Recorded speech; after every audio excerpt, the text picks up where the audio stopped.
Okay YouTubers, so today I went to Morwell in the good old Magna, which we're seeing at the moment, and we had a little bit of a problem halfway. So if you can see that, it's all up there, that's smoke or burnt. That's the speaker grill there, that's burnt. You can see the top there. I should really do this in daylight to show you properly. You can see all that was on fire. That's the piece of plastic off here. That was burnt. That's burnt and deformed. There too. If you can see there. If you can see that, that's where it was on fire. All up here. But anyway, what happened was the speaker, which is located in there, caught fire, and we could smell a smell. We'll try and work out what it was. Then all of a sudden something made me look in the rear vision mirror, and at that period there were flames, probably, not too big, just small flames coming out and a bit of smoke. So anyway, I pulled over, and by the time I pulled over and got out of the car, because we're going 110 along the freeway, by the time that I pulled up, got out of the car and come around, flames were tracking all up the glass here. You can see all the blackness on the glass all up there. They're all the way up to here. You can see where it sort of started to get up in there. So anyway, I carry the thing of water there when I'm going on long trips. It's got oil, water, belts and shit in there, so if anything happens. Anyway, managed to put it out. But by that time the whole car, you couldn't see from one end to the other with the amount of smoke, just from that crappy stuff, because I'm not sure what it is. I'm sure Aussie 50 will have a better idea than me, but it's crappy old plastic, and my god, it burns and stinks. So anyway, yeah, so that was the event for today. You can see there's a black tinge into the glass just there. You can see the difference anyway. But yeah, I'll tell you how far she went if I get the keys. Apart from that, that was the only problem, which is probably a pretty big problem, I'll admit that, but for the only problem, I can live with that. So anyway, now we've used, that looks to be not even half a tank, because this gauge is pretty sensitive. By the time it gets to the bottom, it's still got a quarter of a tank in it, but anyway. So yeah, 321 kilometres, so that's a fair old way, and it takes a couple of hours. An hour there, an hour back, or, 2 hours there, 2 hours back, or thereabouts from where I live. Went right down the same way V8 Jagnut went a couple of weeks ago. You could see the same smokestacks he passed going through a particular town, which I don't know. So anyway, I was going to make a video, but after the whole fire incident, that sort of shook me. Wasn't very eager to make a video. But the reason I went down there was to get some struts. Now, they're dirty because they are second hand, but they've only been on the car for probably 2 or 3 months. And the car was hit going through a roundabout and written off. So the bloke saved them out, and they were sitting in his garage for 3 or 4 years. So anyway, he was nice enough to give them to me. And they really make a hell of a difference to the car. It's not so boaty anymore. It sticks on the road a lot better. So we just swap them while we're down there. I'll show you the old ones. There's the old ones that come out. They're originals. Notice the bump stop's pretty, well, it's non-existent to be honest.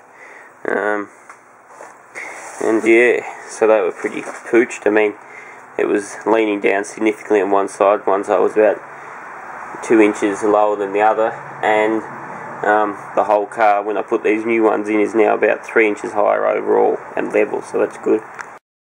So there, that's the old speaker. That's what it should look like. That's what it looked like after the fire. It was just that papery, waxy, crappy middle bit. Must have caught on fire, or the coils have got red hot, set that on fire, and that'd burn up in a couple of seconds, and then that set the other crap on fire. But there, I've got some stiffer springs for the back to put in the old girl. To stiffen the back up a bit. The shocks he had for the back, because they'd been sitting around for a while, were no good anymore, so Didn't get any back ones, but that's alright.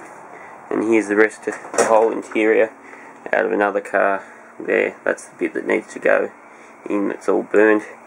But yeah, basically got the whole another interior to put in it, because the colour I've got in a wagon is quite hard to find. So there's a few other bits that are broken. The dash isn't in such good condition, it's got to tear down one end. So the whole interior is here, including all the door cards. The only thing we don't have out of the interior is the seats and the carpet. So we'll stick all this in there in summer, and I can take all the carpet out and pressure wash it. But yeah, that'll be another project. G'day YouTubers. Well, I've been troubleshooting this amp here. It's actually valve powered amp. It's got a huge sub in the bottom, and basically it just had a very angry transformer sound and kept blowing the fuse. So basically what I did was I tracked it to be in this board here, which is the board that has all the basically rectification and MOSFETs and shit on it, and all the transistors. This board hasn't got much. So then with the way it was shorted, it was just a direct short, and you could hear it on this thing just hummed like a bitch. I assumed it had been the rectification. The capacitors checked out to be alright, or seemed to be. So I turned my attention to the bridge rectifier. Now it appears that that was open circuited. One of the diodes was open circuited, so it was just flowing straight one way, not the other, just one way, which if I get the multimeter I can prove. Where is it? That's the diode setting. So I don't know whether this one makes a beeping noise or whether it just I'll try and I don't know. How am I going to do this? Really need 6 hands, but we'll see. Anyway, hang on. I'll see if I can position that where you can see it.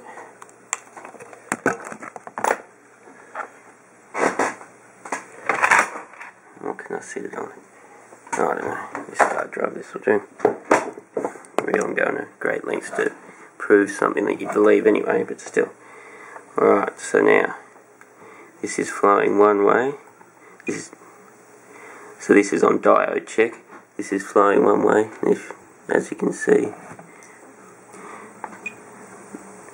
that's got not no resistance, but it's basically, you see that's the other way, that's switching the wires on the input side. So we'll see if it'll tap beepers. So that's one way. Might not do it like this. No, I won't do it like that, but still, it was yeah, pretty much shorted. So that bridge rectifier, which is probably the completely wrong specs. Anyway, just for now to test it, I soldered that in there, and because as you can see, that one's you know, completely different configuration of the feed to this one. I just watched it in there, just soldered it off the 2 input legs, and then run sort of tracer wires. Anyway, I'll stick it back together now, and we'll power up. Okay, so this amp here, I made the bridge rectifier a bit more permanent, wired it in there with some cables because it doesn't fit. Now I'm not quite sure if it's the same current rating. This one's a 6 amp. I think that one was about that, or it might have been 8, or I don't know. Oh no, sorry, that one's a 6 amp. I'm not sure what this one was. I think it was, I'm pretty sure that one was bigger by about an amp or 2 anyway. So yeah, it does work. It isn't, the only problem is this front panel here has totally packed up, but really I think it's just that regulator chip there that I see, but it works fine without this, surprisingly enough. It'll auto select the input, like at the moment it's got MP3. Okay, so here we've got clutch master and slave cylinder for my car. Slave the piston seized in the bore, so I can't get it apart. But the check valve and the banjo bolt assemblies all in there, the copper washer. So if I can get that unseized, although it probably won't be much good, especially seeing it's been seized, but we'll see. But that does have a bit of scoring in the bore, but I pulled it apart, cleaned it all out. The seals are all in excellent condition. So despite the wear in the bore, she might still be better than the one that's in mine. Soon find out, because mine leaks like a bitch.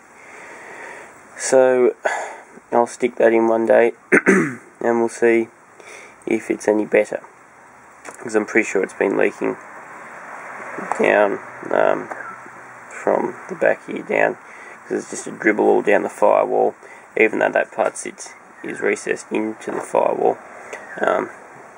Because that rubber boot comes here, it could easily drip down and through, because it's a fairly big hole that this sits in.